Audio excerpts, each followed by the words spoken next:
kwikama muri iyi si mbi. Igihe gisigaye ni gitoya, dukomeze intwaro ku rugamba. Mwami ntabwo nzakuvaho, muri wowe hari uburuhukiro.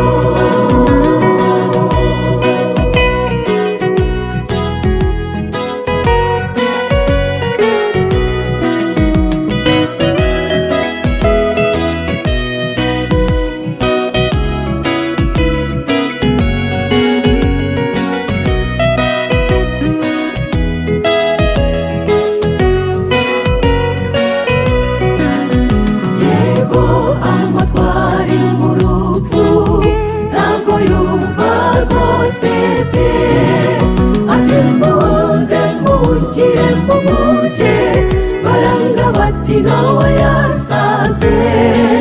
Bibutse kw'ibyo avugaga ari ukuri, igihe cyaragiye. Hari ibanga, hari ibanga, nubwo twese tutabimenya, ariko hahirwa uwamenye yuko Yesu ariwe bwugamo. Yewe wamurembejwe n'umwijima, jya usanga Yesu akumurikire.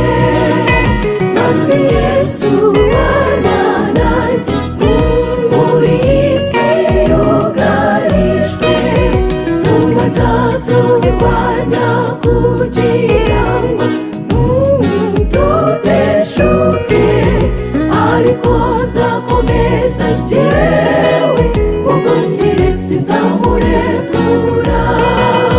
Mwami Yesu bana nanjye muri iyi si yugarijwe, numva nzaturwanya kugira ngo tuteshuke, ariko nzakomeza njyewe, mugundire sinzamurekura.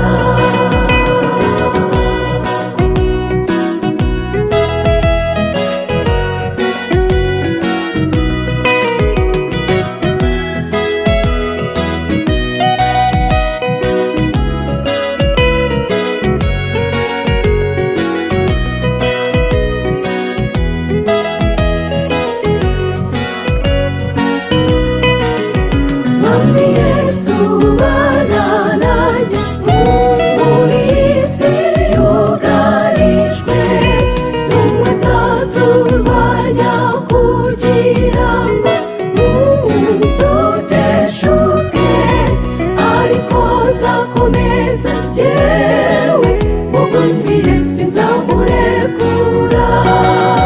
Mwami Yesu bana nanjye muri iyi si yugarijwe, numva nzaturwanya kugira ngo tuteshuke, ariko nzakomeza njyewe.